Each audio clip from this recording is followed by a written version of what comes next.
It may not be looking good for gold and silver prices soon.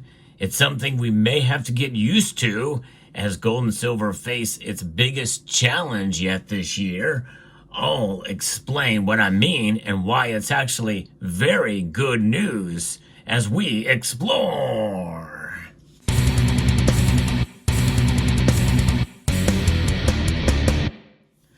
Good news is always good, especially when it means that things are going to get better in the world, but it may not be the case for gold and silver prices.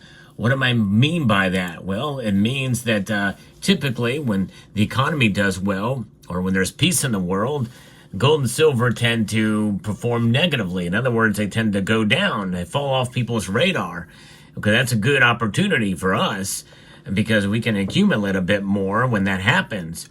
But it's not good for the price. And for those of you who feel frustrated by gold and silver, especially silver's lack of performance compared to gold, but even if you were thinking gold was going to continue to rise this year, which I still believe both metals are going to go up by the end of the year.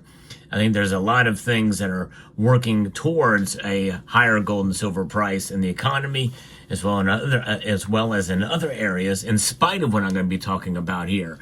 I'm going to be referencing a piece here from Kitco News that gives us a little bit of insight as to why this is going to be happening. I'll insert my opinion in there as well. But in the meantime, I want to mention something to you that I think is going to be a game changer in the precious metals community. And that is something called gold silver swap. That is going to be a direct competitor to eBay as they continue to raise their fees.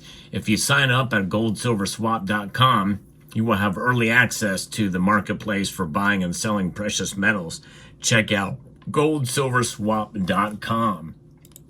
So there is a potential ceasefire in the Israel-Hamas conflict that is adding some downside pressure to gold and silver prices, which are already weakening under the U.S. dollar strength, except for a little bit of last week, and we did see some recovery before it got smacked down again. And now today there's a little bit more of a recovery, not to where it was before, but nonetheless, there is going to be further pressure as we see peace maybe start to make its way back into the world stage. That would be nice for sure. And the gold and silver has stumbled out of the blocks, according to this week, with a surging U.S. dollar, elevated bond yields, and renewed hopes for a Middle East peace deal, likely contributing to Monday's sharp falls, according to City Index market analyst David Scott. A lopsided short-term positioning after a strong start into the year may have amplified the reversal, especially in silver. Scott noted that both precious metals enjoyed a strong start to 2025 despite the stronger U.S. dollar and rising treasury yields. The bond market is something that I said that we need to pay attention to. That could be a game changer. And obviously there are other economic factors that I think are going to prevent gold and silver from falling too much. I think maybe even some of the recovery today may be this fear of tariffs that could impact the metals complex. We'll see. Historically, such conditions would be toxic for non-yielding assets priced in dollars. However, concerns over the U.S. inflation outlook may explain gold's resilience, and to some extent silver as well, with it showing a modest correlation with the U.S. 10-year inflation break-evens and front-month WTI crude oil futures over the past fortnight. While not a perfect relationship, it's one worth monitoring given recent inflation-linked unease across the markets. Monday's sell-off ended the metals' bullish run, at least for now, but again, today we did see a bit of a recovery, but not by much. And gold sits in an established uptrend and continues to trade above the key 50-day moving average, an important level often respected in recent years. The RSI and MACD are providing bullish signals according to technical analysis, making the inclination to buy dips over selling rallies. And we did see with this occur, but a lot of this really is around peace. Now think about the Israel-Hamas conflict. Hamas has been decimated, but there's still fighters there that are resisting for sure.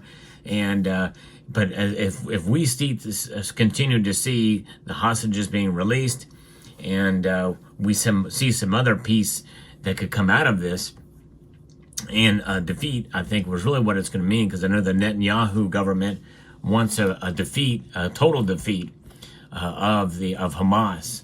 And if we do see that, or something very, very close to it, that is going to really calm down that whole region, which really, in a sense, right now, you've not really heard a whole lot out of in recent weeks here in terms of it widening.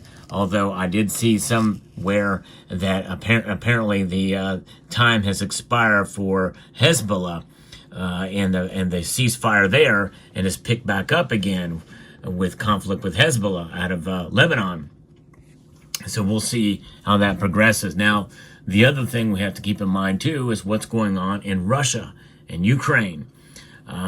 That's going to come to an end sometime, and likely it will probably happen under Donald Trump's presidency. And more than likely, it's going to involve Russia gaining territory, keeping Crimea, and gaining territory in eastern Ukraine. Those parts of Ukraine are largely Russian-speaking peoples there. Although, again, that's just probably what's going to happen, which means that probably Russia can gain a victory in that, because that's likely probably all that they have really wanted there. But notwithstanding, so much money, so much blood has been spilled on both sides. It's got to come to an end soon. It's been waging for over 2 years now, and so many have died on both sides. And likely, probably, with this understanding that Russia gains this territory, which, we know the real reasons why they want that territory is it's an avenue to the Black Sea, and basically it just expands Russia and the avenues for a myriad of different reasons for their national interest. That's the real reason why I think they invaded. But nonetheless, if that conflict comes to an end, or decreases dramatically, then that essentially means that we're back into a world that's semi-peace, at least for the most part, at least a lot better than it was in the last 2 years. And so we'll see. Now, what about China and their ambitions? Well, likely some of that probably will be squelched to some degree with Trump heading into office here in a few days. And they have had their target on Taiwan for quite a while. I think had there been a Harris presidency, we very well may have seen something like that occur, re-annexation of Taiwan, maybe even within the next couple of years, with the threat of military force, if not military force being implemented there. I don't think we're going to see that happen, though, under Trump. So we'll see. Things very well could calm down, but something could come out of left field that could be very bad. And we could see something pick up again. Who knows? We just don't know for sure, but it's looking like we are heading more towards a path of peace, which is not going to be good for gold and silver's prices in the medium term, short and medium term. Now, I think that as the year continues to progress, and we see things maybe improve in some of the economic situations, supply chains start to come back together again, and maybe even the influence of BRICS pulling back and scaling back.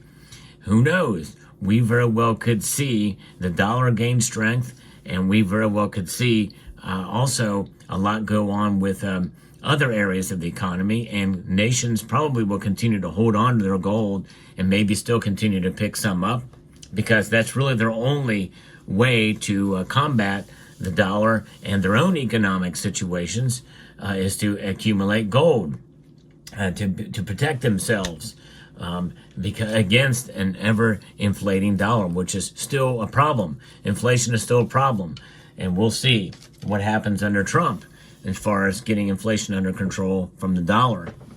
And so that is, I think it's going to be something that will reinvigorate the supply chain, which will increase demand for silver. So I think silver especially could continue to rise this year.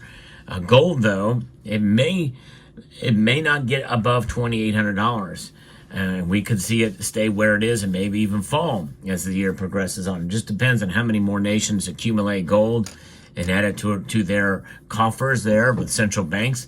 We just don't know. But I think good things are coming into play for silver, I believe.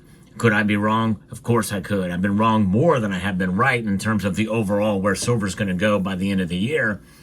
But I do think that if silver does fall, I don't think it's going to fall much more than where it is now. Maybe not fall below $28 an ounce, I'm going to say, in a worst case scenario.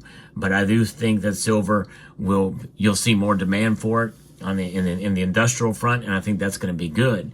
So I think a worst case scenario for gold as the year ends out is it stays where it is and maybe falls a little bit. Worst case for scenario for silver is it stays where it is and falls a little bit, but I think it's going to go up because of increased demand on the industrial front. Let me know what your thoughts are in the comment section down below. Hope you found this video informative, insightful, and educational. Would like to extend a multitude of gratitude to each and every one of you for taking the time to watch, and to encourage you to please rate, share, comment, and subscribe.